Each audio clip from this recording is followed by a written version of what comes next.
आतंकी मसूद अजहर का एक ऑडियो क्लिप सामने आया जिसमें वो जम्मू कश्मीर की जेल से भागने की नाकाम कोशिश को याद करते हुए रोता हुआ सुनाई दे रहा। इस पर जम्मू कश्मीर के पूर्व पुलिस प्रमुख एसपी वैद ने कहा, मसूद को रोते सुनकर अच्छा लगा। ये ऑडियो दिखाता है कि भारतीय जेलों में आतंकियों को बुरे डर का सामना करना पड़ता है। बॉन्डी बीच पर हमले के दौरान आतंकी से राइफल छीनने वाले हीरो अहमद अल अहमद को लेकर गलत जानकारी फैल गई। शुरुआती खबरों में कहा गया कि वो फल विक्रेता है, जबकि असल में वो एक तंबाकू और स्पेशलिटी स्टोर के मालिक जिसे वो 2021 से चला रहे। फिलहाल उनका अस्पताल में इलाज चल रहा है। बॉन्डी बीच पर 2 आतंकवादियों की गोलीबारी में कम से कम 15 लोग मारे गए। संदिग्धों की पहचान साजिद अकरम और उसके 24 वर्षीय बेटे नवीद अकरम के रूप में हुई। एक रिपोर्ट के अनुसार अकरम का परिवार पाकिस्तानी मूल का है और वे सिडनी में रहते हैं। साजिद फल बेचता था, जबकि नवीन कथित तौर पर एक छात्र था। बॉन्डी बीच पर हुए आतंकी हमले के एक दिन बाद सिडनी के मुस्लिम कब्रिस्तान में सुअर के कटे हुए सिर और शरीर के हिस्से फेंके गए। पुलिस ने सुबह 6 बजे घटना की सूचना मिलने पर जांच शुरू की और अवशेष हटाए। ये घटना होनक्का फेस्टिवल पर यहूदियों पर हमले के बाद हुई, जिसमें 15 लोग मारे गए।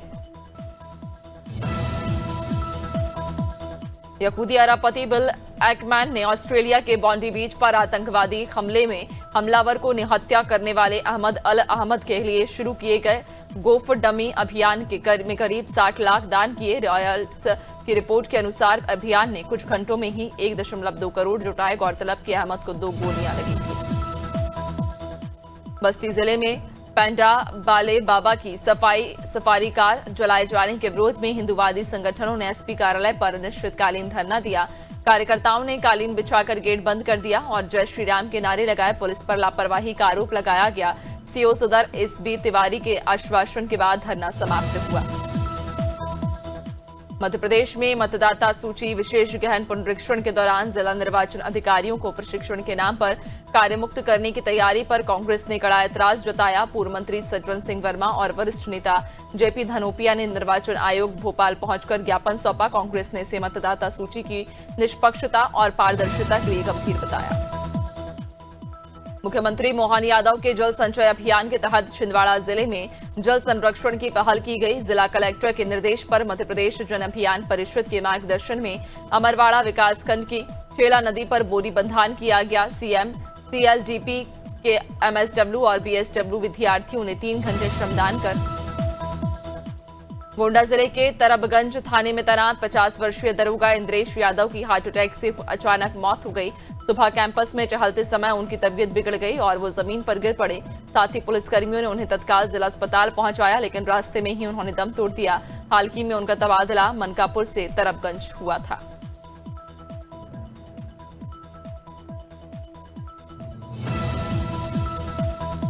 हरदोई के माधोगंज कोरसठ थाना क्षेत्र में पंचायत भवन के पास झाड़ियों में एक युवती का शव मिलने से सनसनी फैल गई।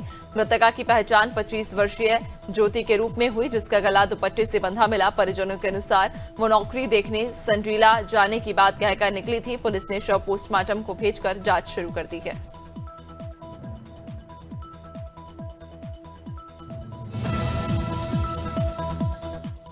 जबलपुर में गौर नदी किनारे युवक पर दबंगों द्वारा किए गए प्राणघातक हमले से क्षेत्र में आक्रोश है। धनवंतरी नगर निगम निवासी भूपेंद्र सिंह लोधी ने पोकलेन मशीन के दुरुपयोग का विरोध किया तो आरोपियों ने पहले फायरिंग की कोशिश की, फिर बेसबॉल से हमला कर घायल कर दिया। पीड़ित अस्पताल में भर्ती। परिजनों ने आरोपियों की गिरफ्तारी की मांग की। झांसी के प्रेमनगर थाना क्षेत्र स्थित बिजौली ग्रोथ सेंटर में नव भारत ब्रेड फैक्ट्री में अचानक आग लगने से हड़कंप मच गया। सूचना मिलते ही पुलिस और दमकल विभाग की टीम मौके पर पहुंची। दमकल की 2 गाड़ियों ने समय रहते आग पर काबू पा लिया। राहत की बात यह रही कि आग से कोई बड़ा नुकसान नहीं हुआ। फिलहाल आग लगने के कारणों की जांच की जा रही है। झांसी के मोट कस्बे से एक सनसनीखेज मामला सामने आया। सराफा व्यापारी की पत्नी ने संतान न होने पर ससुराल पक्ष द्वारा प्रताड़ना और तेजाब डालने का गंभीर आरोप लगाया। पीड़िता का कहना कि वर्षों से मानसिक और शारीरिक रूप से प्रताड़ित किया जा रहा था। आरोप है कि 2 महिलाओं ने उस पर पानी मिला तेजाब डाल दिया, जिससे उसके पैर झुलस गए। कौशाम्बी में जिलाधिकारी डॉक्टर अमित पाल ने गौ आश्रय स्थल नगियामई का निरीक्षण कर व्यवस्थाओं का जायजा लिया। उन्होंने गौवंशों की संख्या, भूसा चारा, केयर टेकर, एयर टैगिंग और ठंड से बचाव की व्यवस्थाओं की जानकारी ली। साफ सफाई रजिस्टर अद्यत न मिलने पर नाराजगी जताते हुए मुख्य पशु चिकित्सकों खंडवा में पद्मनगर पुलिस ने अंतरराज्यीय लुटेरे गिरोह का पर्दाफाश करते हुए 3 आरोपियों को गिरफ्तार किया। बीते माह कपड़ा व्यापारी हसमत राय गुरबानी से सोने की चेन और अंगूठियों लूटने की वारदात हुई थी। एसपी मनोज कुमार राय के निर्देशन में गठित टीम ने 500 से अधिक सीसीटीवी फुटेज और मुखबिरों की मदद से आरोपियों तक। लखनादौन थाना क्षेत्र में बड़ा सड़क हादसा सामने आया। जबलपुर से नागपुर जा रही रॉयल ट्रैवलर्स की तेज रफ्तार बस लखनादौन से करीब 3 किलोमीटर दूर चौथा मील 3 नल्ली के पास अनियंत्रित होकर पलट गई। हादसे में दर्जन भर से अधिक यात्री घायल हो गए। गंभीर रूप से घायल चालक सहित सभी घायलों को एम्बुलेंस से लखनादौन सिविल अस्पताल पहुंचाया गया। आम नागरिकों को सरकारी योजनाओं का लाभ दिलाने का झांसा देकर बैंक खाते खुलवाने और साइबर ठगी में इस्तेमाल करने वाले 2 आरोपियों को पुलिस ने गिरफ्तार किया। आरोपियों के कब्जे से bank passbook, ATM card, chequebook, link SIM, mobile phone और नकदी बरामद की गई। पुलिस के मुताबिक आरोपी खातों की जानकारी देश के अलग अलग कॉल सेंटरों को भेजते थे। घने कोहरे के कारण मेरठ बागपत मार्ग पर हिंडन नदी पुल के पास भीषण सड़क हादसा हो गया। कोहरे में अनियंत्रित कार पुल के पिलर से टकराकर नीचे जा गिरी। हादसे में हेड कांस्टेबल राहुल कुमार और अजहरुद्दीन की मौके पर मौत हो गई। कांस्टेबल कौशल कुमार शर्मा गंभीर रूप से घायल, जिन्हें मेरठ रेफर किया गया।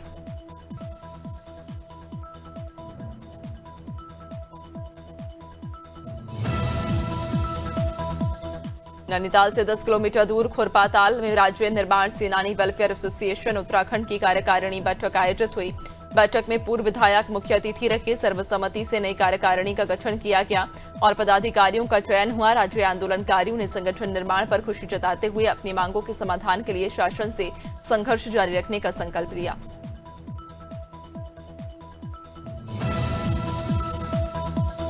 नैनीताल जनपद में पुलिसकर्मियों की फिटनेस और स्मार्ट पुलिसिंग को मजबूत करने के लिए एसएसपी डॉक्टर मंजूनाथ टीसी के निर्देश पर सभी थानों में परेड और सशस्त्र हैंडलिंग कराई जा रही। पुलिस अधीक्षक और एसपी के नेतृत्व में नैनीताल, भीमताल, हल्द्वानी, रामनगर सहित विभिन्न थानों में जवानों को सशस्त्र अभ्यास और अनुशासन प्रशिक्षण दिया गया।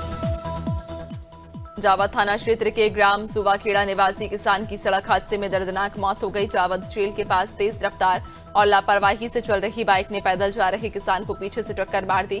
किसान भेरूलाल मेघवाल रोज की तरह खेत जा रहे थे। गंभीर रूप से घायल भेरूलाल को जिला अस्पताल ले जाया गया, जहां डॉक्टरों ने मृत घोषित कर दिया। औरैया में घने कोहरे के चलते सड़क के सुनसान दिखी। सुबह सुबह वाहन रेंगते हुए नजर आए और मॉर्निंग वॉक करने लोग कम ही दिखे। सर्दी से बचने के लिए अलाव या चाय का सहारा लेते हुए भी लोग नजर आए। रोडवेज बस स्टैंड पर रैन बसेरों की व्यवस्थाओं की सराहना की गई। एआरटीओ औरैया एनसी शर्मा ने सुरक्षित यात्रा के लिए फॉग लाइट और रेडियम पट्टी। सिंगरौली के झरकटा पहाड़ में तेज रफ्तार पिकअप पलटने से 4 श्रमिकों की घटनास्थल पर मौत हो गई, जबकि 3 गंभीर रूप से घायल हुए। पुलिस की तत्परता से घायलों को सामुदायिक स्वास्थ्य केंद्र चितरंगी में भर्ती कराया गया। एसडीओपी राहुल सैयाम के अनुसार हादसा पिकअप वाहन के ब्रेक फेल होने के कारण हुआ। पूरे गांव में मातम पसरा हुआ है। झांसी के गुरसराय थाना क्षेत्र के विरारी के पास 3 मोटरसाइकिलों की आमने सामने भिड़ंत में एक युवक की मौत हो गई, जबकि 4 लोग गंभीर रूप से घायल हुए। हादसा इतना भीषण था कि मौके पर अफरा तफरी मच गई। पुलिस ने शव को कब्जे में लेकर पोस्टमार्टम की कार्रवाई शुरू कर दी और फरार बाइक चालक की तलाश जारी है। उमरिया के सिलपरी में धान बेचने गए किसान संजय के साथ वेयर हाउस संचालक करण सिंह द्वारा मारपीट का मामला सामने आया। किसान और संचालक के बीच धुलाई को लेकर विवाद हुआ, जिसके दौरान संचालक ने किसान को पटकते हुए गला दबाने तक की कोशिश की। घटना का वीडियो मंगलवार को सोशल मीडिया पर वायरल हुआ। रायबरेली एम्स का 7वां स्थापना दिवस धूमधाम से मनाया गया। संस्थान की डायरेक्टर अमिता जैन ने इस अवसर पर आए आंगनवाड़ियों और अतिथियों का स्वागत किया। स्थापना दिवस पर उन्होंने एम्स की 7 साल की उपलब्धियों के बारे में बताया, जिसमें स्किल्ड डॉक्टरों का प्रशिक्षण, सामुदायिक सेवाएं और जटिल रोगों के उपचार शामिल हैं। सहारनपुर नगर निगम ने सफाई कर्मचारी हड़ताल पर चले गए और धरना प्रदर्शन भी किया। कर्मचारियों का आरोप कि 14 दिसंबर को गोकलपुर गांव में उनके साथी कर्मचारियों ने के साथ मारपीट की गई और अन्य कर्मचारियों को धमकाया गया। बावजूद इसके पुलिस में शिकायत कर्मचारियों के खिलाफ ही दर्ज कर दी गई। अब इसके बाद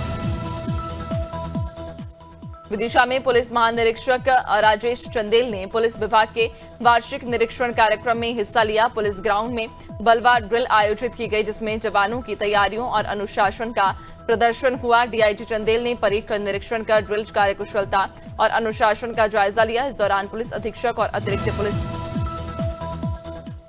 भोपाल में मध्य प्रदेश विधानसभा का विशेष सत्र 17 दिसंबर को बुलाया गया। यह सत्र विधानसभा के 75 वर्ष पूरे होने के उपलक्ष्य में आयोजित किया जा रहा।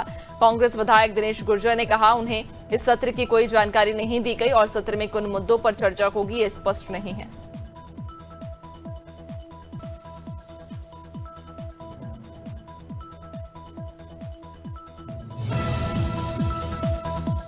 हरदा जिले में अवैध उत्खनन के खिलाफ जिला प्रशासन ने बड़ी कार्रवाई की। कलेक्टर सिद्धार्थ जैन के निर्देश पर टिमरनी एसडीएम संजीव कुमार नाकू के नेतृत्व में गठित विशेष दल ने रहटगांव अजनाल नदी क्षेत्र में छापामार कार्रवाई करते हुए एक जेसीबी मशीन और 2 ट्रैक्टर ट्रॉलियों को जब्त किया। कुछ अन्य वाहन अंधेरे का फायदा उठाकर फरार हो गए।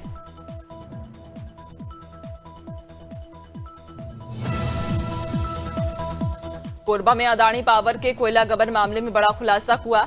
गेवरा खदान से जयराम नगर साइडिंग के लिए रवाना किए गए 335 टन कोयले का गबन चालक और काटा बाबू ने किया। दिपका थाना क्षेत्र के तिरवता निवासी महताब आलम के अनुसार वाहन चालकों और जयराम नगर साइडिंग के स्टाफ ने ट्रकों में लोड कोयला को टीपी जमा करवाया था। अमेठी के गुजीपुर गांव के 20 वर्षीय क्रिकेटर प्रशांत वीर की किस्मत चमक गई। आईपीएल 2026 के मिनी ऑक्शन में 30 लाख रुपए के बेस प्राइस पर उतरे प्रशांत को सीएसके ने खरीदा और उन्हें इस ऑक्शन की सबसे महंगा अनकैप्ड खिलाड़ी बनाया। प्रशांत को हाल ही में उत्तर प्रदेश T20 लीग में emerging player of the season का खिताब भी मिला था। कवर्धा के बोरमदेव अभ्यारण्य में करंट लगने से 2 राजकीय वन भैंसों की मौत से हड़कंप मच गया। बीते 2 माह में 4 वन भैंसों की मौत होने से वन विभाग की कार्यप्रणाली पर सवाल उठ रहे। शिकारियों द्वारा करंट लगाकर भैंसों का शिकार किए जाने की आशंका जताई जा रही। सूचना पर वन मंडल अधिकारी मौके पर पहुंचे और फॉरेंसिक टीम और डॉग स्क्वाड जांच में जुटी। लटेरी में अधिकारी विवेक चौधरी की टीम ने बीट मुस्करा वन क्षेत्र में दबिश दी। गश्ती के दौरान एक मोटरसाइकिल को रोककर जांच की गई, जिसमें चालक गुफरान अहमद और पीछे बैठे मोहम्मद आमिर के पास चाकू और टेलीस्कोप लगी एयर गन मिली। दोनों ने शिकार करने का इरादा स्वीकार किया। आरोपियों और वाहन को जब्त कर वन अपराध दर्ज किया गया। कौशाम्बी के भरवारी रेलवे फाटक पर प्रस्तावित अंडर ब्रिज के निर्माण के लिए डिजिटल नाप खोज शुरू कर दी गई। रेलवे की पुल निर्माण जांच टीम ने आधुनिक यंत्रों से नाप खोज की प्रक्रिया शुरू की। ये कदम रेलवे महाप्रबंधक और मंडल रेल प्रबंधक के निरीक्षण और निर्देश के बाद उठाया गया। संबंधित अधिकारियों ने विस्तृत रिपोर्ट तैयार करने के निर्देश दिए। मंडला जिला मुख्यालय से 20 किलोमीटर दूर ग्राम पंचायत जयदेवपुर में लगभग 25 से 30 वर्षों से पक्की सड़क का निर्माण नहीं हो पाया। गांव तक पहुंचने वाला मार्ग पूरी तरह जर्जर अवस्था में है, जहां बड़े बड़े गड्ढे और उभरे हुए पत्थर आमजन के लिए रोजाना खतरा बने हुए। बरसात के मौसम में हालात और भी भयावह हो जाते हैं। प्रयागराज में आयोजित सामूहिक वंदे मातरम गायन कार्यक्रम में उप मुख्यमंत्री केशव प्रसाद मौर्य शामिल हुए। कार्यक्रम में प्रख्यात गायिका और पद्म भूषण सोमा घोष और उनकी बेटी टीम ने वंदे मातरम का सजीव गायन प्रस्तुत किया। इस अवसर पर उप मुख्यमंत्री ने कहा कि वंदे मातरम केवल एक गाना नहीं बल्कि उन स्वतंत्रता सेनानियों की आत्मा का प्रतीक है। अयोध्या में राम मंदिर आंदोलन के वरिष्ठ संत डॉक्टर रामविलास दास वेदांती का निधन हो गया। जनप्रतिनिधियों और श्रद्धालुओं ने उन्हें नम आंखों से श्रद्धांजलि अर्पित की। मुख्यमंत्री योगी आदित्यनाथ भी श्रद्धांजलि देने पहुंचे। सीएम ने कहा, उनका पूरा जीवन अयोध्या धाम में भगवान राम लला के मंदिर निर्माण और अयोध्या के विकास के लिए समर्पित रहा।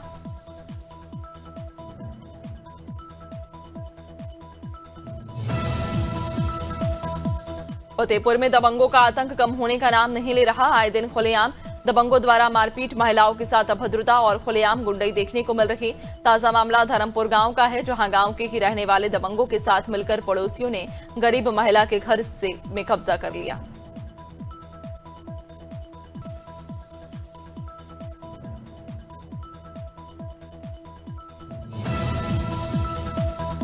1971 के भारत पाकिस्तान युद्ध में मिली ऐतिहासिक जीत के 54 साल पूरे होने पर उत्तराखंड में विजय दिवस पूरे सम्मान, गौरव और भावनात्मक वातावरण के साथ मनाया गया।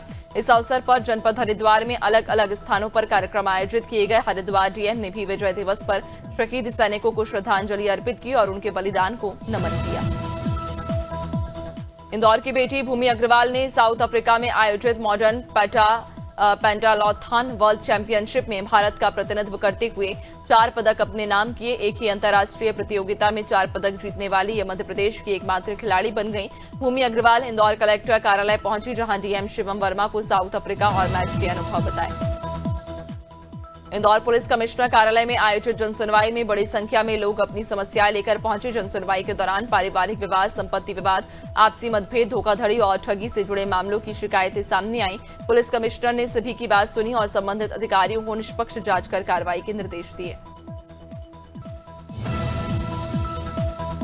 संगम नगरी प्रयागराज में माघ मेला 2026 की तैयारियों को लेकर उप मुख्यमंत्री केशव प्रसाद मौर्य ने सर्किट हाउस में समीक्षा बैठक की। डिप्टी सीएम ने अधिकारियों को निर्देश दिए कि माघ मेला का आयोजन मिनी कुंभ की तर्ज पर किया जाए। उन्होंने बताया कि मेला अवधि में करीब 15 करोड़ श्रद्धालुओं के आने की संभावना है।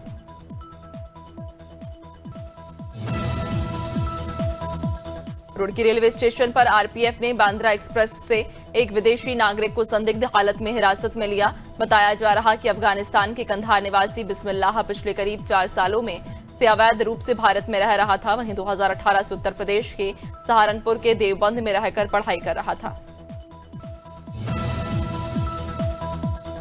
खटीमा में उप जिलाधिकारी तुषार सैनी के नेतृत्व में प्रशासन ने बड़ी कार्रवाई की। पुलिस और राजस्व विभाग की संयुक्त टीम ने खटीमा कोतवाली के सामने जीआईसी रोड से इस्लाम नगर गोजिया मार्ग तक सड़क किनारे बने सभी अतिक्रमणों को जेसीबी की मदद से हटाया। इस दौरान ड्रग्स विभाग ने मेडिकल स्टोर्स की जांच भी की।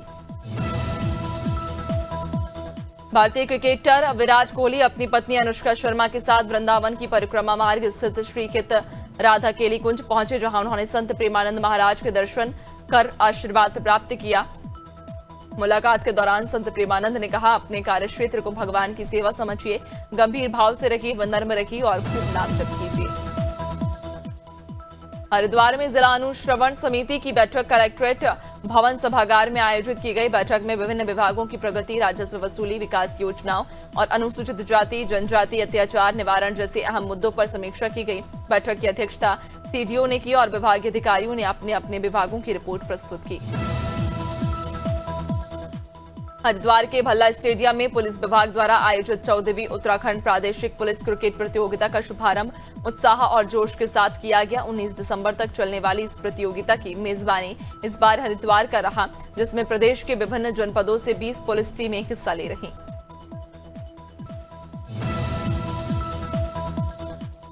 हरिद्वार के हर की पौड़ी से हिंदू राष्ट्र बनाने और मथुरा में भगवान कृष्ण का भव्य मंदिर निर्माण करने की मांग को लेकर यात्रा शुरू हुई। इस अवसर पर देशभक्त गीतों की गायिका कवि सिंह ने ब्रह्मकुंड में पूजा अर्चना की और संतों के साथ यात्रा में शामिल हुई। कवि सिंह ने कहा, ये यात्रा देश भर में हिंदुओं को जागरण का संदेश देने के उद्देश्य से निकाली गई।